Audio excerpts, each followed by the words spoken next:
কক্সবাজারে সন্ত্রাসী হামলায় নিহত সেনা কর্মকর্তা লেফটেন্যান্ট তানজিম সরওয়ার নির্জনের টাঙ্গাইলে বাড়িতে শোকে মাতম চলছে।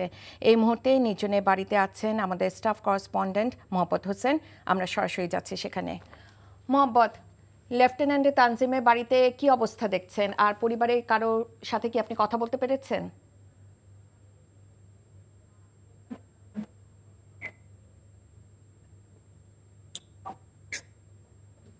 রাইকা, আমি এই মুহূর্তে নিহত তানজিম জাহান সূর্যর বাসায় আছি, অবস্থান করতেছি। এখানে আসলেও নির্ঝরের বাসায়, এখানে আসলেও পুরো বাড়ি না, শুধু পুরো এলাকাতেই কিন্তু শোকের ছায়া নেমে এসেছে।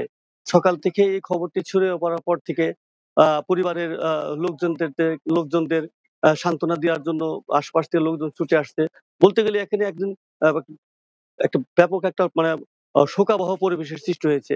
আমি তানজিনের বাবার সাথে কথা বলেছি, সরোয়ার জাহান। উনি আমাকে জানিয়েছেন যে সকাল ৬টার দিকে উনাদের জানানো হয় যে এই ঘটনাটি। তো এরপর থেকে এই বিষয়টি এই নিহতের ঘটনাটি ছড়িয়ে পড়ে এলাকায় এবং আত্মীয়-স্বজনের মাঝে। তো সকাল আমরা যতটুকু সকালে জানতে পেরেছিলাম যে হয়তো 12:30টার দিকে হেলিকপ্টার যোগে টাঙ্গাইলে মরদেহ এসে পৌঁছবে, কিন্তু এখনো পর্যন্ত পৌঁছে নাই। আমরা পরিবারের পক্ষ থেকে জানতে পারলাম যে হয়তো 2টা 2:30টার দিকে হয়তো মরদেহ হেলিকপ্টার যোগে টাঙ্গাইল এসে পৌঁছবে। আর পারিবারিকভাবে আমাদের জানিয়েছেন যে এখানে যে স্থানীয় একটি বোয়ালি মাদ্রাসা প্রাঙ্গণ একটি ময়দান মাঠ আছে, সেখানেই আসরের নামাজের পরে এখানে জানাজা হওয়ার কথা রয়েছে। তো এই ছিল আমার কাছে সর্বশেষ খবর। রাইকা,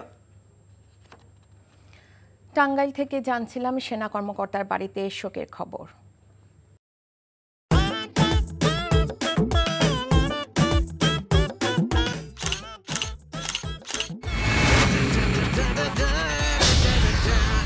থ্যাংক ইউ সো মাচ।